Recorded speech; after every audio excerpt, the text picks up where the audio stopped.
Hello दोस्तों। दिल्ली में अमन उसकी मां नर्मदा और बीवी बच्चों के साथ रहता था। अमन बहुत परेशान रहता था। उसे समझ में नहीं आ रहा था कि वो इस परिस्थिति से कैसे बाहर निकले। वो अपनी मां को बहुत चाहता था, किंतु उसकी पत्नी और बच्चे उसकी मां से बहुत दूर भागते थे, क्योंकि उसकी मां के एक हाथ नहीं था, साथ ही उसकी कमर भी झुक गई थी। वैसे वह अपना काम सब खुद कर लेती है, किंतु फिर भी वो उसकी पत्नी और बच्चों को पसंद नहीं, और लगता था जैसे कि वो उन्हें खटक रही हो।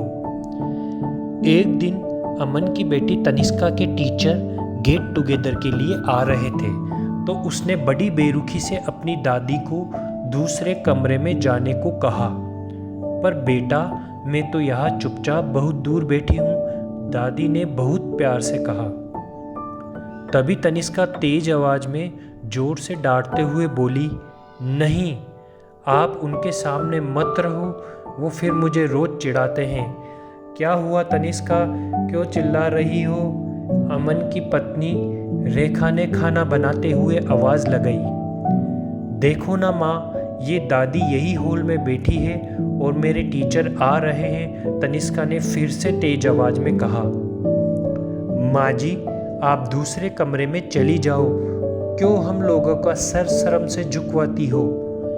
रेखा ने बेटी का पक्ष लेते हुए टेढ़े मुंह से कहा। बेचारी नर्मदा चुपचाप उठकर लकड़ी के सहारे दूसरे कमरे में जाने लगी। कमर झुकी होने के कारण उन्हें बहुत परेशानी हो रही थी, लेकिन जैसे तैसे हिम्मत करके वो दूसरे कमरे में चली गई। अमन बाजू के कमरे में बैठा सब सुन रहा था। उसे कष्ट हो रहा था कि उसकी माँ को इतना अपमान सहना पड़ रहा है, किंतु वो मजबूर था। जब भी अपनी माँ की परेशानी देखकर अपने बीवी बच्चों को कुछ कहता है, तो पत्नी और बच्चे उसका विरोध करने लगते हैं। दूसरा, कभी कभी उनकी बातें भी उसे सही लगती थी। चूँकि वो एक बड़ा बिजनेसमैन था, उसका समाज में बहुत नाम था और उसकी बड़े बड़े लोगों से जान पहचान थी। उसके बाकी रिश्तेदार और पत्नी भी बहुत अमीर परिवारों से थे, अतः वह चुपचाप इस तरह हर दिन अपनी माँ को अपमानित होते देखता रहता था और अपनी पत्नी बच्चों के ताने सुनता रहता था। अगले दिन अमन की पत्नी ने कहा, सुनो जी, अब कुछ करना पड़ेगा। कल हाई कोर्ट में वकील शर्मा जी की पत्नी आई थी। माँ जी का पहनावा देखते हुए मुझे बहुत शर्म आ रही थी, बताते हुए कि ये मेरी सास है। मैंने कह दिया कि ये इनकी दूर की बुआ है और ये कुछ दिन रुकने आई है। अमन को समझ में नहीं आ रहा था कि वो क्या करे। उसे मन ही मन रोना आ गया, किंतु फिर भी वह चुप रहा और अपने आंसुओं को पी गया। नर्मदा अपने बेटे को अच्छी तरह से जानती थी और बेटे को कोई भी परेशानी ना हो, इसलिए वो हर बात को चुपचाप सह लेती थी। अमन धीरे धीरे बहुत उदास रहने लगा। एक तरफ परिवार और समाज था, तो दूसरी ओर उसको 9 महीने कोख में रखने वाली माँ। अमन की हालत देखते हुए एक दिन माँ ने बोल ही दिया कि अमन बेटा, मुझे गाँव गए हुए बहुत दिन हो गए और मेरा यहाँ मन भी नहीं लग रहा। बेटा, मुझे तुम गांव छोड़ आओ, वहां मैं आराम से रह पाऊंगी। तभी अमन बोला कि माँ, वहां तो अभी कोई भी नहीं रहता और आपकी देखभाल करने वाला भी कोई नहीं होगा, ये संभव नहीं है। तभी रेखा बीच में बोल पड़ी, अरे वहां सब गांव वाले तो है ही, और तुम्हारे परिवार के कुछ दूर के लोग भी तो वहां रहते हैं। रेखा के तो जैसे मन की बात ही छीन ली हो। नर्मदा ने दबे मन से कहा, हाँ बेटा, बहू सही कह रही है, मैं वहां आराम से रह लूंगी, तो कुछ भी चिंता मत कर।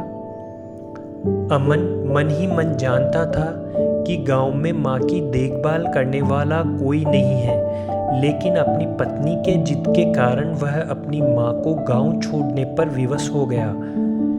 जब वो अपनी माँ को गांव छोड़कर आ रहा था, तो उसे रोना आ रहा था और अपने आप पर गुस्सा भी आ रहा था, किंतु परिवार पत्नी और समाज की वजह से उसने इसे स्वीकार कर लिया और आराम से रहने लगा। कई दिन गुजर गए। कुछ दिनों के बाद अमन के मामा जी डॉक्टर माधव, जो यूरोप के एक बहुत बड़े कॉलेज में प्रोफेसर थे, उन्होंने अमन को बताया कि वो कुछ दिनों के लिए इंडिया आ रहे हैं। लास्ट टाइम जब वो आए थे तो अमन के पिताजी जीवित थे और अमन बहुत छोटा था। उसके बाद इतने सालों में अब वो इंडिया आ रहे थे। माधव के आने की खुशी में पूरा परिवार और आस पड़ोस वाले सभी लोग बहुत उत्साहित थे। डॉक्टर माधव को सब एयरपोर्ट लेने गए और उनका जोरदार स्वागत किया।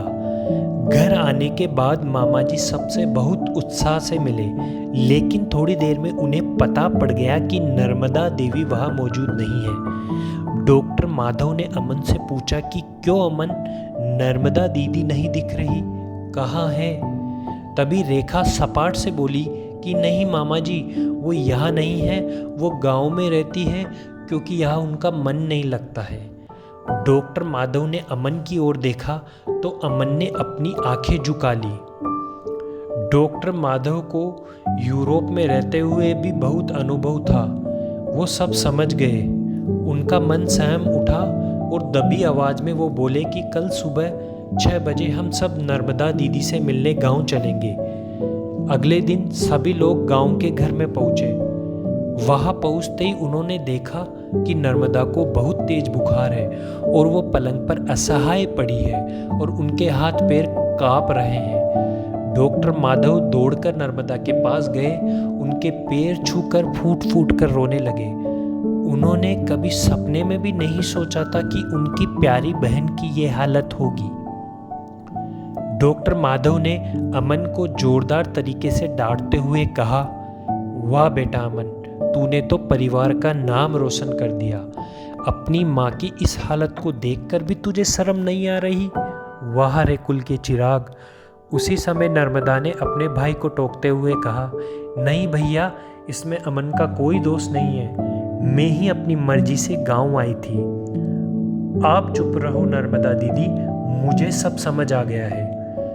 डॉक्टर माधव ने रेखा की ओर व्यंग्य से देखते हुए कहा, क्यों बहू, तुम्हें अपनी ये बदसूरत सास पसंद नहीं है? अरे हाँ, तुम्हारा तो समाज में बड़ा नाम है ना। रेखा चुपचाप नीचे गर्दन करके सब सुनती रही, बोलती भी क्या। आज तुम जो कुछ भी हो वो इन्हीं के संघर्षों की देन है। और बेटा अमन, तुम्हें शायद मालूम न हो कि बचपन में जब तुम 7 साल के थे तब तुम एक पेड़ पर चढ़कर खेल रहे थे और एकदम से तुम्हारा पैर फिसल गया और तुम्हें बचाने के चक्कर में तुम्हारी इसी कुरूप माँ का हाथ लोहे की रोड से कट गया। लेकिन तुम्हें यह सब कैसे याद होगा? हाथ तो तुम्हारी माँ का कटा था ना। रेखा बेटा, इतने सालों तक संघर्ष करके तुम्हारे पति को बड़ा आदमी बनाने वाली इस महान औरत की तुम लोगों ने क्या दशा कर दी, तुम्हें ईश्वर कभी माफ नहीं करेगा। डॉक्टर माधव ये कहकर वो जोर जोर से बच्चों की तरह रोने लगे। चलो नर्मदा दीदी, आपका सामान पैक करो, हम यूरोप चल रहे हैं। अब आप मेरे साथ ही रहेंगे। ये स्वार्थी लोगों के बीच अब मैं तुम्हें 1 मिनट भी नहीं रहने देना चाहता। अमन की तो जैसे सांसें ही रुक गई थी जब उसने अपनी माँ के महान बलिदान और उसके संघर्षों के बारे में अपने मामा से सब सुना। उसे लगा कि उससे महान पापी इंसान धरती पर कोई नहीं है। वो अपनी माँ के पैरों में गिर पड़ा और फूट फूट के रोने लगा। वो अपनी माँ के सीने से लिपट गया और सहमी आवाज में बोला कि माँ, मेरे इस अपराध की कोई सजा नहीं है। मैं कई जन्म लेकर भी तेरा कर्ज नहीं चुका सकता। अमन ने अपने बीवी बच्चों की तरफ देखा और गुस्से से बोला कि माँ चल, अब तू और मैं ही इस घर में रहेंगे। रेखा को भी बहुत पश्चाताप हो रहा था, किंतु उसकी हिम्मत नहीं हो रही थी कि वो नर्मदा से आंख मिलाए। नर्मदा ने रेखा को गले से लगाया और अपने बेटे को डांटते हुए कहा, खबरदार जो मेरी बहू को मुझसे अलग करने की कोशिश की तो तुझे ही घर से बाहर निकाल दूंगी। तो दोस्तों, ये होती है माँ की ममता, जो अपने बच्चों के लिए सब माफ़ कर देती है। दोस्तों, आशा करता हूँ कि ये कहानी आपको पसंद आई होगी। कहानी पसंद आई तो इस वीडियो को लाइक करना ना भूलें और कमेंट बॉक्स में कहानी कैसी लगी ये ज़रूर बताएं। इसी तरह की और कहानियाँ सुनने के लिए हमारे चैनल को सब्सक्राइब करें। धन्यवाद।